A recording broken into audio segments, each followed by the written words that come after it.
All right, guys, here I am again. Jim McCarthy and JimMcCarthyVoiceovers.com. And a couple weeks ago, I put up a Periscope on how to get into voiceovers. For some reason, that video never really made it up. And so here I am doing it again. I wanted to put it up on YouTube. Things went wrong with it. People wanted to see it. And so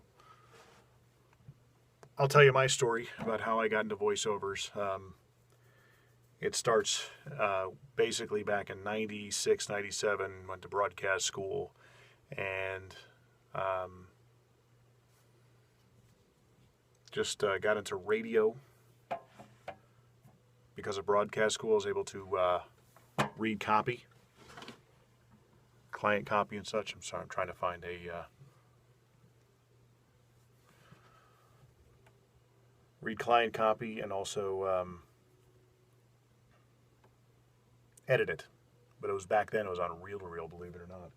So I would just learn how to read copy and do my own thing. And eventually, one of my program directors at the time, well, the program director I had, his name was Tom Bass, he would hear my voice on the air, didn't really know who I was, and he said, "Do you want to be on the air someday?"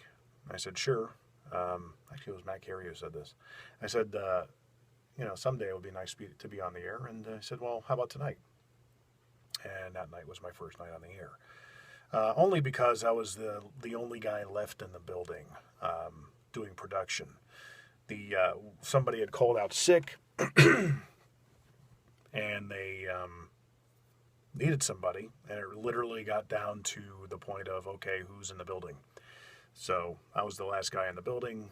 Timing was good, and then that's how I got on the air. But this is more about how I got into voiceovers. Now, the same program director, who was a mentor of mine from very early on, he said, there's several different ways to do voiceover. Two of which are the way radio people do them, and I don't mean that as a dig, but radio people have a very announcery type of quality sound to them, and then there's the actual art of voice acting. So, yeah, closet sound booth. It actually works fantastically. And I have a video on my YouTube page if you want to see how I put it together. JimMcCarthyVoiceovers.com. YouTube, Facebook, Twitter, all that good stuff. So there I was, just starting to get my feet wet in radio, voiceovers, and all this other stuff. But I remember him telling me that, and moving forward with whenever I would get a piece of copy that was a little bit more conversationally written, that I would truly try and start finding my voice that way. And then it just kind of took off from there. Occasionally, with some of my recent videos I've done where I talked about conversational videos or conversational voiceovers, someone had called me out and saying that, well, it's not really conversational because you're still reading it and you still kind of sound announcery, and I get that. A true conversational voiceover, when you have the time to put into it and truly make the parts yours, if you have that kind of license to take the radio copy or whatever copy you're reading and make it your own, is truly one of those things that I'll put my mic here. I don't know why, it just kind of makes it look cooler, I guess. That you look at the way people read copy. There are truly some people who are very good at the conversational read. That seems to be a much more requested type of voiceover style these days. But again, this is about how to get into voiceovers, not the different styles of it. That could be a whole nother Periscope. But if you're interested in doing voiceovers, here's what I would suggest. Similar to what I did when I got into radio, is go out and find your local radio station. Inevitably, there's going to be a guy like myself who worked at a radio station as a production director. These guys are constantly looking for ways to switch up the voices on the air and basically look into when I was a production director many moons ago, whenever there was a certain client, I would always try and keep the same voice on those particular spots. It helped the client. It was good for the station. It varied everything up, kept it sounding fresh. And occasionally I'd get some people that just wanted to get into voiceovers, so I would start using them in exchange for demo material, coaching, and those things. They wanted to just get their feet wet, maybe even hear their voice on the air, and eventually that's where it would start to take for them. That's how it happened with me, and that's what I would suggest for you if that's the way you want to go. For somebody that's already seasoned, obviously, there's many ways of getting into it, but this is one that I found to be pretty effective. Looking in your hometown radio station, seeing who the production director is there, maybe take them out to lunch, or arrange a meeting with them and say, listen, I want to try and get your opinion on my voice. What do you think? Which is something even I can offer. If you'd like me to, I can do it by FaceTime or over the phone, or if you want to send me a sample of your voice, I'm more than happy to critique it. You can contact me via Facebook, jimmccarthyvoiceovers.com, all those avenues. And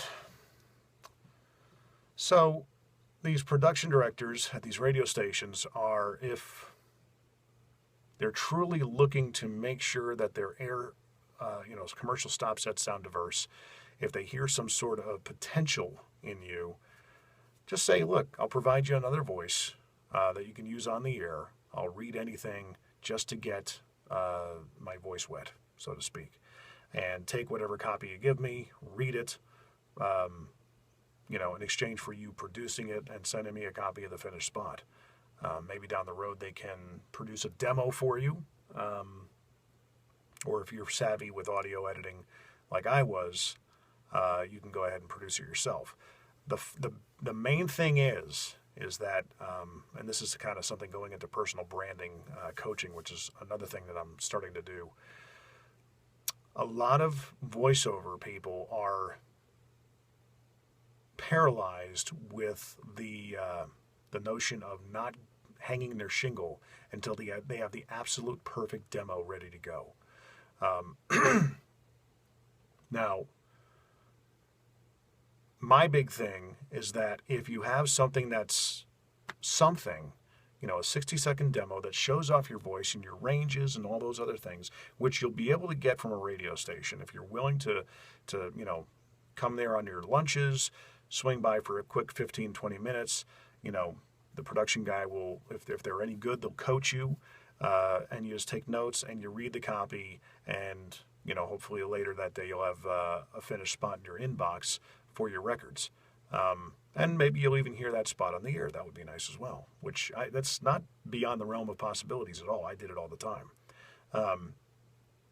But when you come to having that demo and putting it out there and getting your website and getting into the cycle of relentless self-promotion, which is something I always tell anybody, no matter what field you're in, especially voiceover, because anybody with a closet studio and a microphone and any sort of processing and any sort of know-how can pretty much hang up a shingle and start doing voiceovers for whatever amount of money that there is. That's just the market, and that's just the way it is these days. You can establish your own value and work for whatever little money you will, or that's all up to you. And there are people working for as little as $5 on Fiverr.com. But moving forward with a personal branding approach, what I would suggest is always relentless self-promotion. Always let people know what it is that you do, because eventually someone's going to run into somebody who knows what it is that you do, and that you're constantly talking about it, and that you're needing just somebody to, they might need somebody to do a voiceover for TV, radio, somebody's phone message, voicemail. So that's the best way I would suggest to get into voiceover. And there are certainly other ways. There are ways of going through an agent. I know several people that have just got in with a production house, and right now they're making a great living doing nothing but voiceovers. There are guys who just have the natural timbre of voice that hired a voice coach, for radio station imaging, that kind of thing, where somebody just, somebody starts doing imaging. Imaging is basically the stuff you hear between the songs on any given radio station, or any, internet station, TV station. Even call the producers at, there are commercial producers at a TV station. They need voiceover people for the television spots, local ads, your local cable company.